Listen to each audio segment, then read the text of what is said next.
So that's totally a legit question.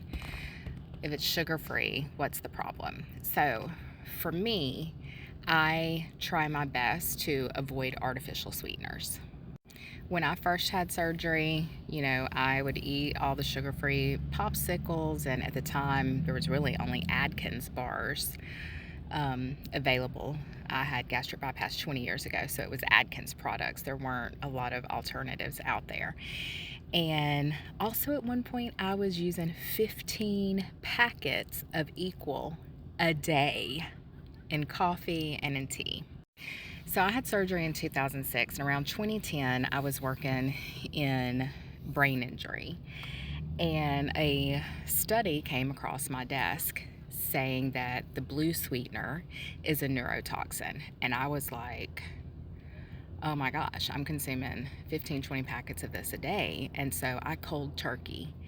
And I will tell you, the withdrawals from artificial sweetener it feels just like the withdrawals from caffeine and cigarettes. Like, it is hard. So the blue artificial packets of sweetener, neurotoxins. The yellow artificial packet of sweetener really messes with your gut microbiome and your intestinal tract, right? So it's not good for people that already have malabsorption issues. The pink packet of sweetener is linked to cancer and a myriad of studies. You can find these studies on National Institute of Health, NIH.gov.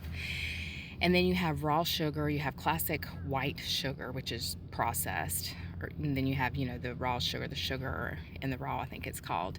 And then you have stevia.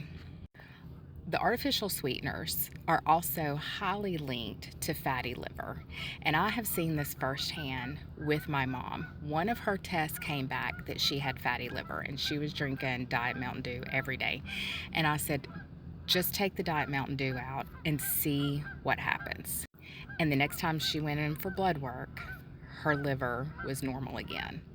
So you can also find that study, National Institute of Health, or just Google it, but artificial sweetener and the link to fatty liver. I really try not to consume artificial sweetener. Like, I did not go through all this, right?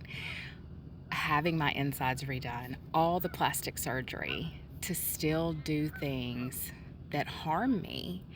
And that's why I choose not to. Everybody gets to have their own bariatric journey, but for me, it's a problem.